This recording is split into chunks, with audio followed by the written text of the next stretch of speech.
السلام علیکم۔ سورۃ آل عمران، رکوع 15۔ فرمایا کہ محمد صلی اللہ علیہ وآلہ وسلم اللہ کے رسول اور صداقت کے پیغمبر ہیں۔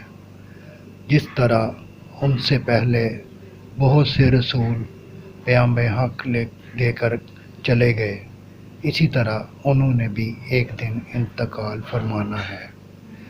تو کیا تم پھر حق سے پھر جاؤ گے؟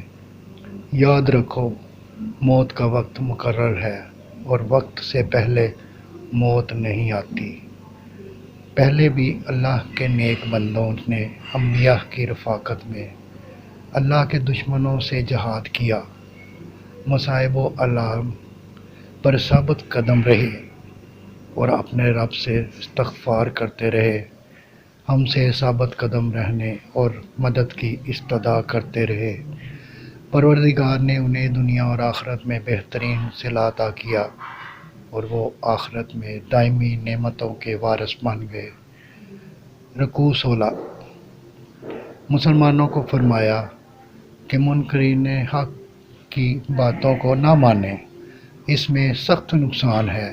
فرمایا، غزوہ احد میں مسلمان رسول اللہ صلی اللہ علیہ وآلہ وسلم کے حکم کی نافرمانی نہ کرتے تو جیتی ہوئی جنگ ہار میں نہ بدلتی۔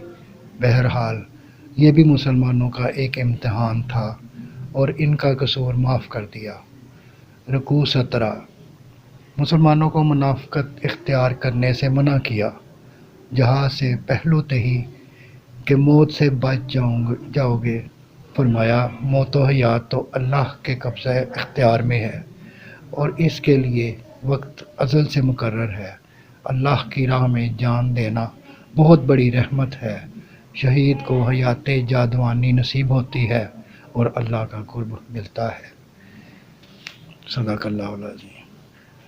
اگر آپ نے ابھی تک چینل کو سبسکرائب نہیں کیا تو ابھی سبسکرائب کر لیں اور گھنٹی کے بٹن کو دبا دیں۔ ویڈیو کو شیئر اور لائک ضرور کیجیے۔ شکریہ۔